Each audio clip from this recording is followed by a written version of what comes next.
Long time ago, in the fingerprint of a beaker lived this inventor. He shielded himself with all type molecular maneuvers in and out the system of escapism. Like each round in the fingerprint symbolizes like the scapegoat into the mind, into the body without thought that even the right molecular system could hear 4 times the strength and power of a wall to a splash that the dash led to like unlocking one oval into another and form like the DNA strand of a window, invisible window of escapism.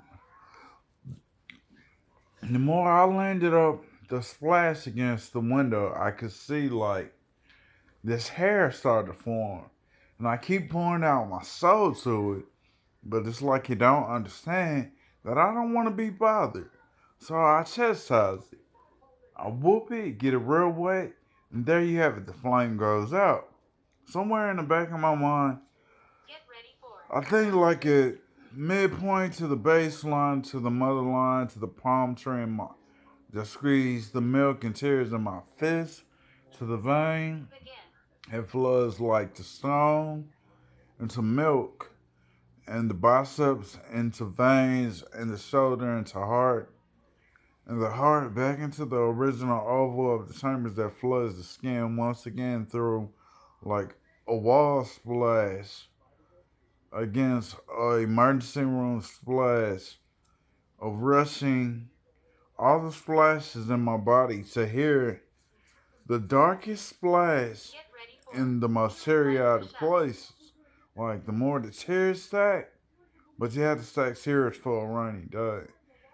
So the tears symbolize like getting in and out with every molecular structure.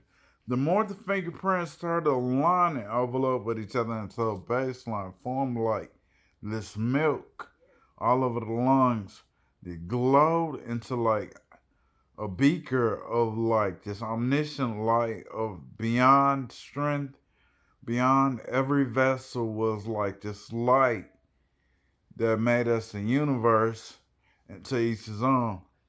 And as it escaped into like this oval vase of a ghost remark, I realized one thing. The feather was in the pants.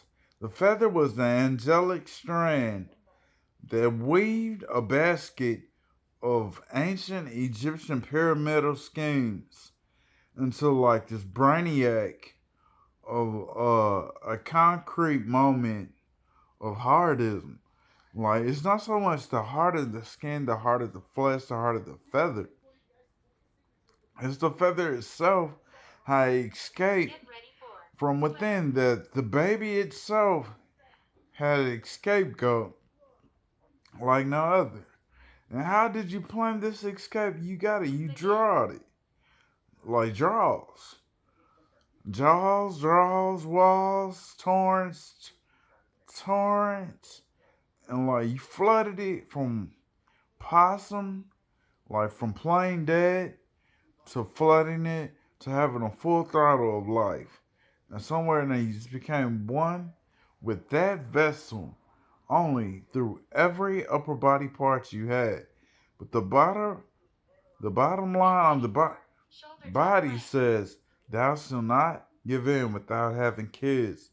As some type remainder of the point of the story, you win like bank on like what you see and think as one calendar from the feet of the bottom line to the mind of the skull bed that the diamond in the skull symbolizes like hearing within all the notes you've ever wrote, all the notes you ever dream of writing on a glow that could never amount to half the amount of the broken arrow that amounted to the equilibrium of this older, wiser character that flooded the timeline to make me think only God could escape with that playbook, Reggie. Get out and get on go.